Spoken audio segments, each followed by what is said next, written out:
안녕하십니까. SPM 리서치의 김영재입니다. 금리가 크리티컬 포인트에 근접하면서 자산시장이 좀 안 좋죠. 제가 봤을 때는 이 크리티컬 포인트까지 근접한 금리 때문에 궁지에 몰리고 있는 그런 모습이다, 그렇게 생각이 됩니다. 금리가 예전에는 위쪽이 좀 무거운 그런 흐름이었는데 이제는 하방 경직성이 점차 계속 강화되고 있는 그런 모습입니다. 금리 크리티컬 레벨 진입한 모습 한번 살펴보도록 하겠습니다. 10년물 일드 3.7%대 저점 기록하고 4.2% 고점으로 했었던 그런 밴드, 그 다음에는 4.3%대까지 진입을 했었고요. 그 다음에 4.47 정도까지를 봤었는데 그 레벨까지 진입했다가 잠시 머무른 이후에 또 그 다음 밴드까지 4.5%대로 진입하는 그런 모습입니다. 제가 여러 가지 밴드의 의미 있는 흐름을 좀 기록을 했는데 하나하나씩 돌파되는 그런 모습입니다. 4.57로 여기가 돌파된다면 4.7%대 후반까지도 보이는데, 타이밍상으로 놓고 보면 이번 주에 물가지표들이 지나가고 또 국채 입찰도 마무리되면 어느 정도 한숨 돌릴 수 있는 상황이 아닐까. 오늘 내일 4.57 정도에서 상단을 기록한다면 다시 또 한숨 돌릴 수 있는 것이 아닌가. 그 이후에는 시장의 관심이 통화정책 회의로 넘어갈 수 있기 때문에 오늘 내일 사이에 어제 그제 흐름보다 시장 상황이 더 악화되는 그런 모습으로 이어지지 않는다면 단기적으로 또 밴드를 형성할 수 있는 것이 아닌가, 그런 생각이 듭니다. 물가지표와 국채 입찰 결과 단기적으로는 악재의 절정 분위기가 나타나고 22 통화정책 관련되면서 시장의 관심이 자연스럽게 통화정책 회의로 넘어간다면 일단 숨 돌릴 수 있는 그런 상황은 온다, 이렇게 생각이 됩니다. 하지만 그것이 완전히 안정된다 이렇게 보기는 힘든 것이 지금 나타나고 있는 모습이 단기적으로 반전될 수 있는 모습이 아니라는 점에 있습니다. 아까 말씀드린 금리가 위가 좀 무거웠었던 그 논리는 기준금리 인하 배경 논리가 있었기 때문이었습니다. 인플레이션은 시간이 가면서 안정이 되고 고점은 확실히 찍었다 이렇게 간주되었었는데, 금리가 고점을 찍었더라도 금리가 완전히 안정이 되지 않고 디스인플레이션 자체가 상당히 높은 수준에서 이루어진다면 여태까지 나타났었던 위가 무거운 모습이 반전이 될 수 있다는 것이죠. 그리고 인플레이션이 안정되고 기준금리가 인하할 수 있는 또 다른 요인 중에 하나는 경기가 침체된다라는 그런 전제 조건이 깔려 있었죠. 고금리로 인한 경기 침체가 오고 그것에 대해서 대응하는 정책이 따라올 것이다. 그러한 것이 배경 논리였는데 지금 그러한 논리들이 달라지고 있다는 것이죠. 경기 흐름이 좋다라고 볼 수는 없지 않습니까 지금? 근데 그것이 모두가 다 안 좋은 그런 상황이 아니라 업종별로 다 틀리고 또 계층 간에 또 틀린 그런 디커플링이 확대되면서 또 경기 같은 경우에 어떤 업종은 리세션 들어갔다가 다시 회복이 되는 그런 업종이 있고 어떤 업종은 또 리세션으로 들어가는 그런 롤링 리세션 논리가 지금 지배하고 있기 때문에 경제 지표하고 경제 참여자, 시장 참여자의 체감하고는 많이 괴리가 확대되고 있죠.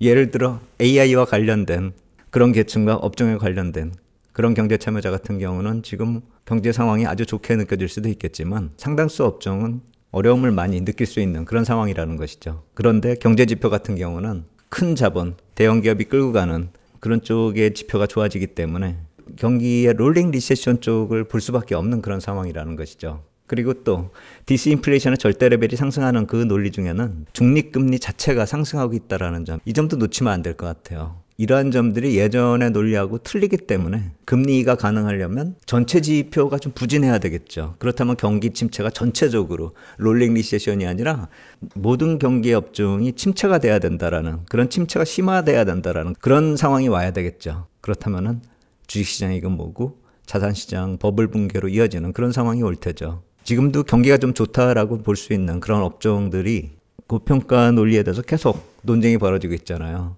만약에 그런 고평가 논쟁이 벌어지고 있는 그런 업종 쪽에 이익이 뒷받침되지 못하는 그런 상황으로 이어진다라고 한다면 자산시장 버블 붕괴 이쪽으로 이어질 수가 있는 것이죠. 보통 우리가 투자할 때 주식과 채권의 투자 포트폴리오 비중을 조절하잖아요. 근데 지금 대부분의 투자자들이 국채 비중에 있어서는 상당히 불안하게 느껴질 거예요. 수익률도 안 좋고요. 근데 그러한 부진한 수익률이나 안 좋은 상황을 벗어나기 위해서 국채가 좀 수익이 좋아지려고 한다면 금리 인하 쪽 얘기가 나와야 되는데 지금 상황에서는 그러한 논리가 적용이 되려면 아까 말씀드린 지표가 부진하게 나와야 될 텐데, 그렇다면 지금 상황에서는 버블 붕괴로 이어질 수 있기 때문에 국채로 인한 수익이 늘어나는 그것보다는 다른 자산시장의 버블 붕괴로 인한 손실이 훨씬 클 것이라는 그 생각을 하셔야 되죠. 다른 자산시장 버블 붕괴로 인한 손실이 훨씬 클 것이라는 점, 국채 투자자의 딜레마가 확대될 수 있고, 그렇기 때문에 국채에 대해서 단기 기피 현상이 강화될 수 있다는 것이죠. 포트폴리오 비중을 따져봤을 때 국채 투자를 해서 얻을 수 있는 기대 수익이 크면 다른 쪽 자산 쪽에서 나타날 수 있는 그런 손실이 훨씬 더 커질 수 있다는 그런 상황이 현재 시점이라는 것이죠. 투자 포트폴리오 전략상으로도 쉽지 않은 상황이다. 포트폴리오 구성에 있어서도 모순이 발생이 될 수 있다는 것이죠. 상당히 어려운 시점입니다. 좀 이따 국채시장하고 주식시장 간의 이 상관관계 흐름 한번 다시 살펴보도록 하겠습니다. 금리는 그렇다 치고 인플레이션 자체를 살펴보면 어제 CPI 지표 나왔을 때 제 개인적으로는 임대료하고 에너지하고 메디컬 케어 이쪽을 좀 보고 싶어요. 운송 관련된 그런 항목이 많이 상승을 했기 때문에 어제 안 좋았다 이렇게 분석이 되고 있는데 단기적으로 나타날 수 있는 지표이고 변동폭이 좀 클 수가 있기 때문에 반전이 좀 상대적으로 쉽다 이렇게 볼 수도 있겠는데 임대료 항목 같은 경우요. 보라색 선으로 표시했는데요. 내려오고는 있지만 상당히 높은 레벨에서 서서히 내려오고 있는 걸 우리가 볼 수가 있죠. 제가 임대료 항목에 대해서는 지난달에 CPI 지표 나왔을 때 주택 수급 기반 분석이 필요하고 그렇기 때문에 해소하는데 시간이 상당히 많은 그런 항목이라는 점 말씀드렸죠. 그리고 또 원자재, 노동, 건설 부문하고 연동해서 봐야 되기 때문에 이 세 부분이 다 쉽지 않은 상황이죠. 원자재 시장 자체가 지금 불안하고 노동 쪽도 역시 마찬가지로 시간이 많이 필요하고 이렇게 복합적으로 연결되는 그런 항목이라고 본다면 동시 안정되기는 더 힘들다 이렇게 봐야 되겠죠. 그리고 에너지나 메디컬 케어 같은 경우는 안정됐었던 그런 항목들이 아래서 치고 올라온다는 점이 많이 부담스럽다라는 것이죠. 에너지가 푸른색 선인데 쭉 내려왔다가 마치 이거 GS-CPI 지표 보는 것 같죠. 이 제로 근처에 있다가 쭉 올라오는 이런 모습이요. 메디컬 케어도 비슷하죠. 두 항목 다 절대 레벨은 낮아도 아래쪽에서 이렇게 올라오고 있다는 점에서 상대적으로 물가를 자극시키는 그런 모습이 되는 것이죠. 절대 레벨이 높지 않기 때문에 크게 우려스럽지 않다. 이게 아니죠. 많이 내려왔던 것이 바닥을 치고 올라오는 그런 모습. 이런 모습들이 있기 때문에 물가 지표가 해결되기 상당히 힘든 것이 아닌가 그런 생각이 듭니다. 그러면서 페드 쪽에서 자체적으로 테일러를 적용한 기준금리를 산출할 때 제일 좋은 경우에 수치를 넣었을 때 4.04%가 하단으로 산출되고 있고요. 좀 높은 쪽이 4.76% 상단으로 계산이 되고 있습니다. 2월 달에 저점을 기록했을 때보다 저점이 무려 35bp, 상단도 12bp가 높아지는 그런 모습입니다. 두 달 채 안 되는 기간 동안에 이런 모습이 나타나고 있거든요. 이러한 인플레이션이 자극되는 추세가 두 달 정도 뒤에 계속 이어진다라고 한다면 하단이 4.25를 넘고 상단 같은 경우가 4.89%까지 근접하는 그런 모습이 나타날 수 있다는 것이죠. 현재 기준금리는 상당히 근접한다라는 것입니다. 시장 기대 심리를 나타내는 CME 패드워치 툴 이것이 금리 인하 확률이 많이 줄어든다 이렇게 단순히 볼 것이 아니라 실제로 현재 경제지표를 넣어서 산출하는 그 기준금리가 점차 올라가고 있다는 점을 놓치면 안 됩니다. 이것이 중립금리 상승하고 맞물려 가지고 나타나는 그 현상이라고 생각해 본다면은 금방 해결될 수 있는 문제가 아니라는 것이죠. 시장 심리의 문제가 아니라는 걸 말씀드리고 있는 것입니다. 그리고 주식시장 쪽으로 미치는 영향도 한번 말씀드릴게요. 이 붉은색 선이 미국 10년물 노트 금리입니다. 이 푸른색 선은 나스닥 100 선물 지수입니다. 금리가 쭉 올라가면 주식은 쭉 빠집니다. 그런데 금리가 단기 정점을 치고 그 밴드 내에서 움직인다라고 한다면 주식시장은 저점을 찍고 다시 고점을 높입니다.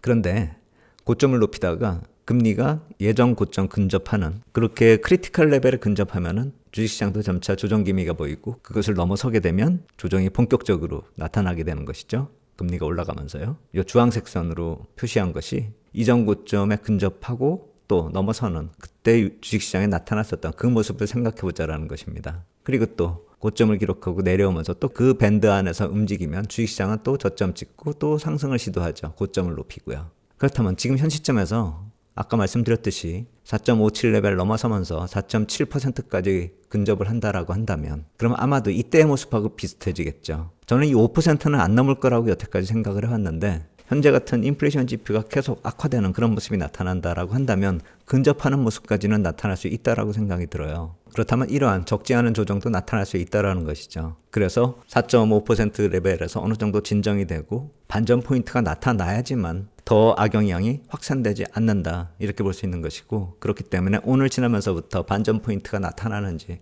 그 점을 찾아야 된다는 것입니다. 오늘 밤 지나면서 통화정책회의 관련된 그런 재료들이 반전 포인트를 만들 수 있을지 4월의 가장 중요한 모멘텀은 글로벌 통화정책회의거든요. 오늘 밤부터는 통화정책회의가 반전 포인트가 될 수 있는지 ECB로부터 시작하는 그 모멘텀 시장에 어떤 영향을 미치는지 한번 그 점도 한번 살펴볼 필요가 있다 이런 생각이 듭니다. 중국 방문했었던 옐런 의장 좋은 결과가 나올 수 있을까를 기대해 봤었는데 지금 입찰 결과로만 놓고 보면은 그다지 좋은 결과라고 볼 수는 없다 이런 생각이 듭니다. 여러 가지 협상 내용하고 재료들을 공개하고 있는데 그것이 실질적으로 시장에 미치는 영향이 과연 무엇인가 그것도 한번 생각해 볼 필요가 있다라는 생각이 들고 그 방중 시기에 나타났었던 BOJ 쪽의 움직임을 생각해 본다면은 글로벌 통화정책회의가 미 국채 입찰에서 보여줬었던 그런 안 좋은 모습을 반전시켜야만 하는 그런 숙제가 남아있는 상황이다. 그 점도 이분은 알고 계실 겁니다. 그렇기 때문에 통화정책회의하고 재무부가 만들어내는 정책적 변화도 한번 생각해보자. 그 말씀을 드리는 것입니다. 오늘 밤에 22 통화정책회의가 시작이 되고요. 그리고 아까 말씀드린 재무부 쪽에서 정책 변화가 나타날 수 있는 것은 QT 쪽 얘기가 될 수가 있죠. TJ 어카운트 다들 관심이 많으시죠. 3월 말일자로 7,752억 불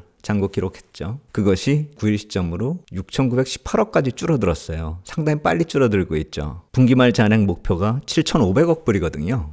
분기 말잔보다 훨씬 많이 줄어들었죠. 그런데 이 시점에서 국채 발행 계획 보면은 보통 비례에 있어서 CMB가 있었거든요. 근데 이번 주에는 그게 없습니다. 보통 일주일 간격으로 발행이 됐었는데 그렇다면 4월 11일이나 12일 이렇게 껴 있어야 되거든요. 이번 주에는 없습니다. 그렇다면 4월 셋째 주에 미국의 세수 요인 쪽을 관심 있게 보고 있잖아요. 소득세 관련해서 얼만큼 더 유입될 수 있을지. 그렇다면 이 CMB를 발행하지 않는 것은 세수가 상당히 많이 들어올 수 있다는 걸 이미 계산하고 있는 것인지 지금 이렇게 쭉 떨어뜨리고 있는 이 모습, 이 뒤에 보충할 수 있는 무언가 유입이 될 수 있는 그런 상황이기 때문에 이렇게 줄어들고 있는 것이 아닌가 그렇게 볼 수가 있겠죠. 뚝 떨어뜨리고 있는 이 모습이요. 그래서 유입이 돼서 다시 잔액이 쭉 늘어날 수 있는 그런 모습이라고 한다면 QT 관련해가지고 또 얘기가 나올 수 있겠죠.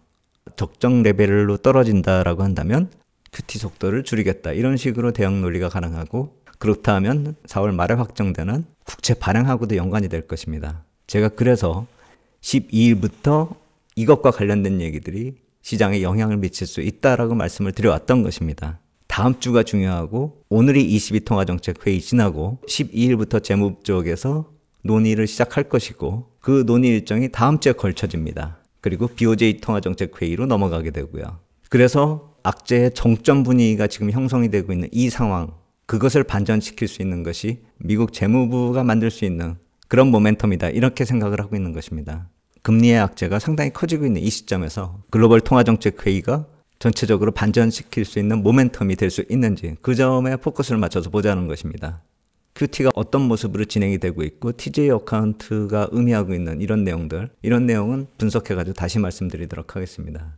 안 좋은 상황에서 지금 거의 안 좋은 상황이 계속 가다 보니까 거의 낭떠러지 쪽으로 향하고 있는 듯한 그러한 느낌이죠.